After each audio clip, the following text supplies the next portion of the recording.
Hi, and welcome back. And in this episode, we're going to figure out what's wrong with the Cortina's engine.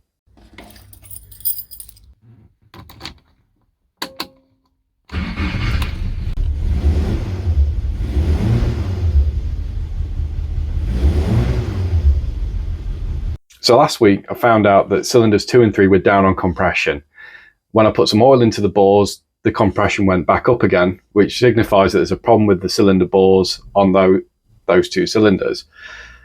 Now, I haven't got a boroscope, I haven't got a leak down tester, but I'm going to do the old fashioned way, and we're going to whip the head off, and we're going to have a proper look. So let's get into it.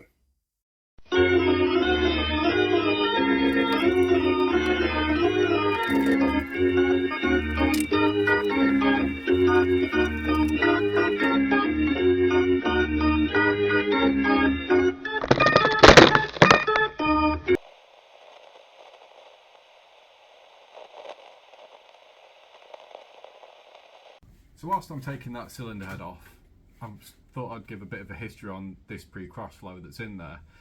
And back in 2008, I wasn't going to put a pre-crossflow back in here after the first one had completely seized up, which is a story I'll do another time.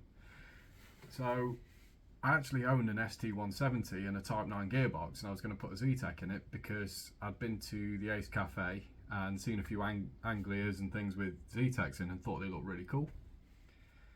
It wasn't until I was stood in my parents' garage, which is a bit like this garage but with more damp, with an angle grinder looking at the original subframe, which is still in there, and the Z-Tech engine, and thinking, I'm not sure if I can do this. And not just because of the ability of doing it, because at the time I didn't really know much of anything.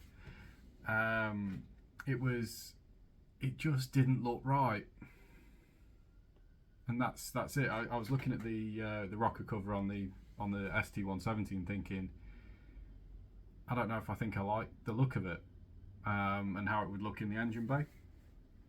So decided to sell that. Now I'd already got rid of my pre-crossflow to fund the Z-Tech, and put some cash to it, obviously, because that thing was like C solid. So I went out and started looking for pre-crossflows, and the first block I found didn't have as much ball wear as mine, but had very dodgy cam bearings. I think they were like 15 thou, and it was going to be very expensive to line bore the block and put fresh ones in because they only went up in 10, so you could either get a 10 or a 20.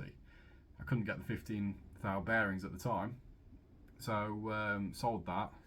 Kept a load of parts because it was a full bottom end. So I ended up with a crankshaft and a set of rods and some other bits and pieces. I think the sump as well.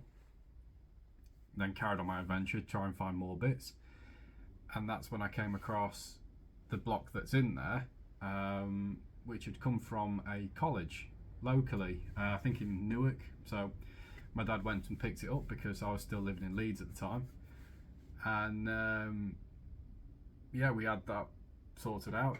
Apart from having most of the threads trashed on it because of students cross threading stuff, the block was in pretty good condition because it had been dry stored. Decent crank on it, but it had been overboard plus 60 and it had got a lot of pitting on it. So we took it to a local place that reconditioned engines, and that's when they built the short block and built the head. The head, interestingly, came from, I think he was the editor of Retro Ford, Ben, I want to say. That's when I was living in Milton Keynes, because in that time I was on placement year, so I moved down to Milton Keynes for a year, so I was starting to pick up parts from down south, and went to Brooklands for the day, picked the cylinder head up, and yeah, had a good old time actually.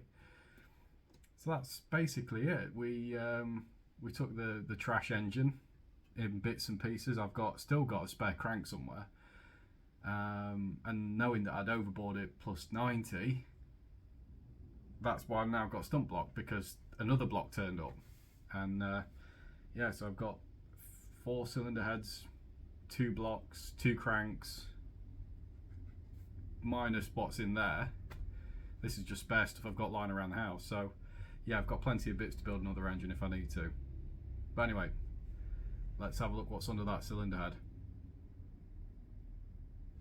So the cylinder head's off. Sorry, I'm getting quite a sweat on in here because it's easily in the 30s in the garage because it's like high 20s outside. So I've taken the head gasket off, which was a bit of a fight because it was actually quite stuck in. So I've never had that before.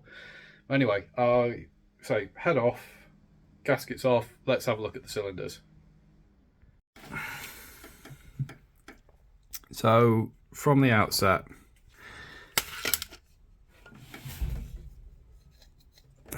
that's not good. Looks like we've got some scoring. There's no lip there, which is understandable, but that ain't good. And it's the same on here. So it might be a case we can get away with a glaze, but I need to take this to a professional. So yeah, short block's coming out at some point. I'm gonna have to figure that out. So it's a little disheartening about the engine, but it's not the end of the world. These things can be repaired, and if it can't be, I have a spare block right down by my feet here, as you've seen. Now, I've had a lot of problems with this car over the years, and I've never given up. I never gave up when the loom set fire to itself and I had to build a new loom, and I had absolutely no experience. I didn't give up when I found a hole in the chassis leg and I didn't know how to weld. I didn't give up when I'd had to take all the old crappy underseal off on my back with the car inches above my head. I never gave up. And next year marks 20 years since I first bought this car, and I've still got that motivation. Yeah, sometimes get an idea about an engine or a gearbox or a set of wheels or how I want the car to look. But what I've always wanted is an ermine white Mark 1 Cortina ever since I bought it, and that's what it's going to be. But there are going to be some changes coming. Because once I'd finished the gearbox, the plan was to go back to stump block, because I've got so many parts to build another working engine. The intention was to actually do that, but try something a bit different. I know a long time ago I did talk about supercharging this engine, but I have decided not to do that. What I have decided to do is put it on ITBs. So I want to go fuel injection, slight drafts, but with injection. Because I just think that's kind of cool. So it's going to have that proper rorty 60 sound, but potentially better fuel economy and hopefully a lot more mid-range torque and power, which is what sometimes Webers don't always give you. So that's my intention. What I need to do is start putting it into practice, and that's what I'm going to start doing now.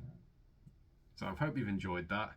Hope you found it interesting, and what I plan on doing interesting. If you do, get in touch because I'd really appreciate that. But anyway, I've got to go put my money where my mouth is, as it were, and figure this lot out. So I'll see you soon. Thanks for watching.